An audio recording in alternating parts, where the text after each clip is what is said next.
Hello, everybody. Thanks for joining me. We just thought that these are very troubled times, and every organization is trying to look for a solution or thinking along what should be doing they're doing now and during the coronavirus time, and what should they be doing going forward.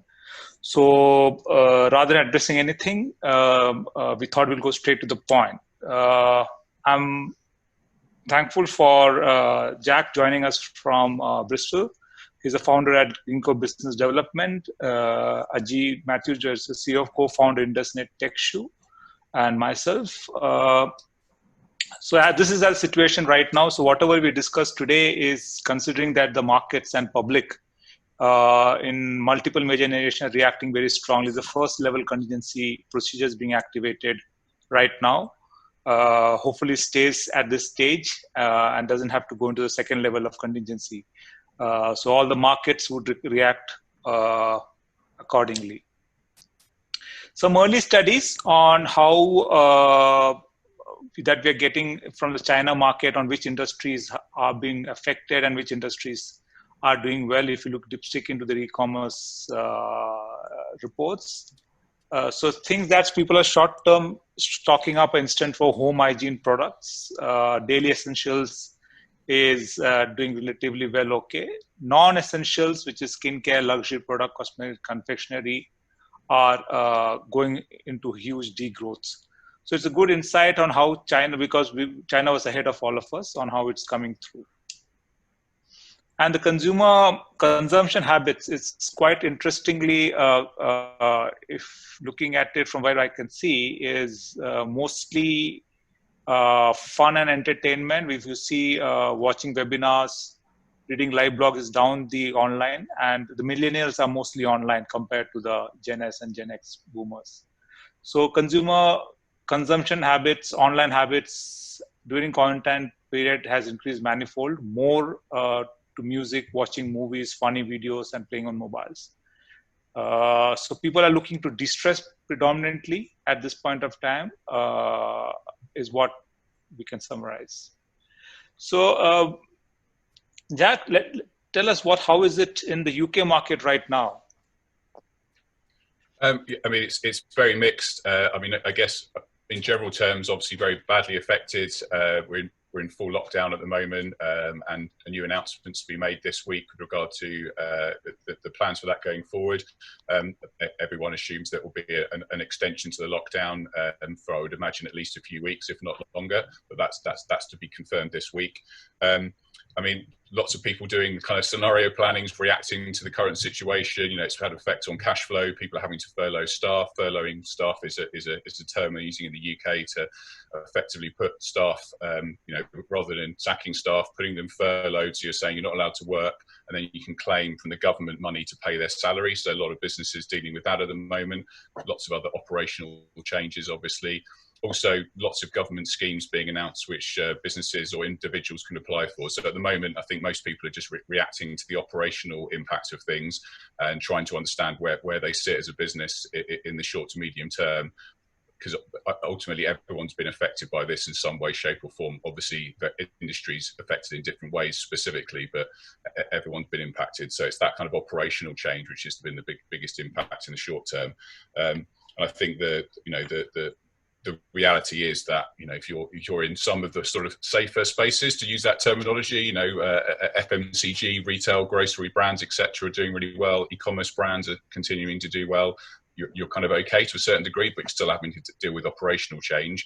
Whereas other spaces like travel and leisure, for example, have been hugely hit with, you know, obviously hotels, etc., effectively closed for the foreseeable. So it's a really mixed bag at the moment.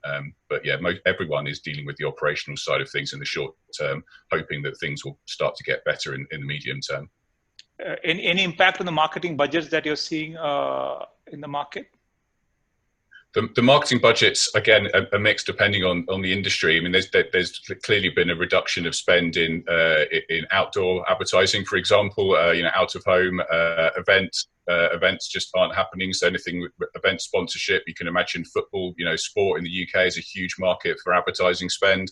and there's no sport happening at the moment, so that's affecting budgetary spend on that side. So if you're involved in either an agency or brands involved in that world, it's a huge impact. But the counter is that money is being spent in other ways instead. So event budgets are being spent on content or digital channels instead. As I said, if you're in the e-commerce space, you have some sort of transactional element to what you sell, and you can sell that online. We're seeing, increase in spend in those spaces. So the budgets are being reduced, but they are being reallocated. So again, depending on which part of that food chain you operate in, there are pros and cons either way. Yeah, quite interesting you say that, because in the UAE, it's along the same line. The retail, according to Google, the retail recreation has come to a standard. People are really not visiting the stores, transit stations. So the only two places people are the 31%, this is the report as per last week, increase in people spending time at home. The grocery and pharmacy has been affected the least, because even though people are going for physical retail, it's just one person in the family, whereas it used to be a family experience of couples going or family going together. So I can see the same trend line that's happening here. Online is growing. People are sitting at home and shopping everything, not moving around workplaces, not going to workplaces, parks, against the baseline numbers. So clearly not very different in terms of consumer behavior that we see in the UAE market. Another thing that we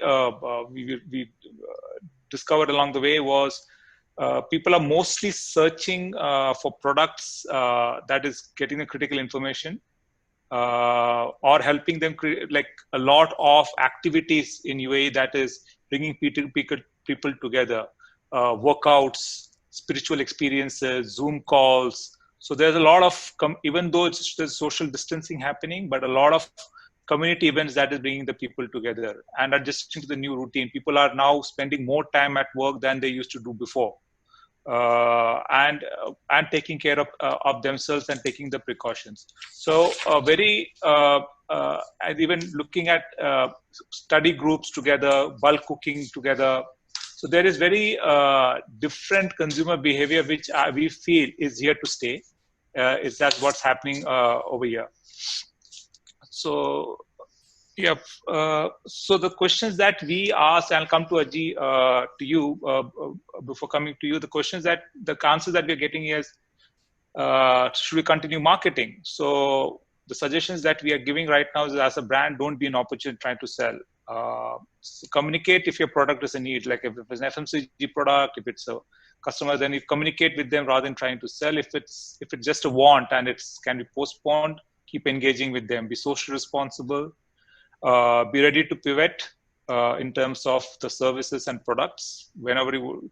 Because there's a food company that I work with who like overnight want to go online. Like they were not there in that space. Now in 3 weeks, their e-commerce site is going to be ready.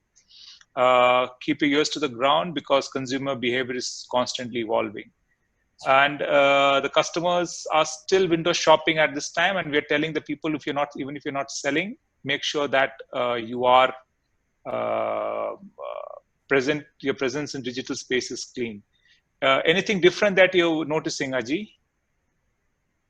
So from a market perspective, what you said is more or less same in every country, whether it is in India, Nepal, UK, AU. Whatever you think about, the market is more or less the same, but the behavior in each market is a little different. Like in India, all of a sudden it was a shutdown. So a lot of companies were not able to decide that what to do. So many of my customers, their revenues have dropped to 15%, 20%. Some of them have gone to zero. Now they will have to look at the cash flow, and they will have to see where they will invest the money and how they will manage all these cash flow related things that they will have to manage.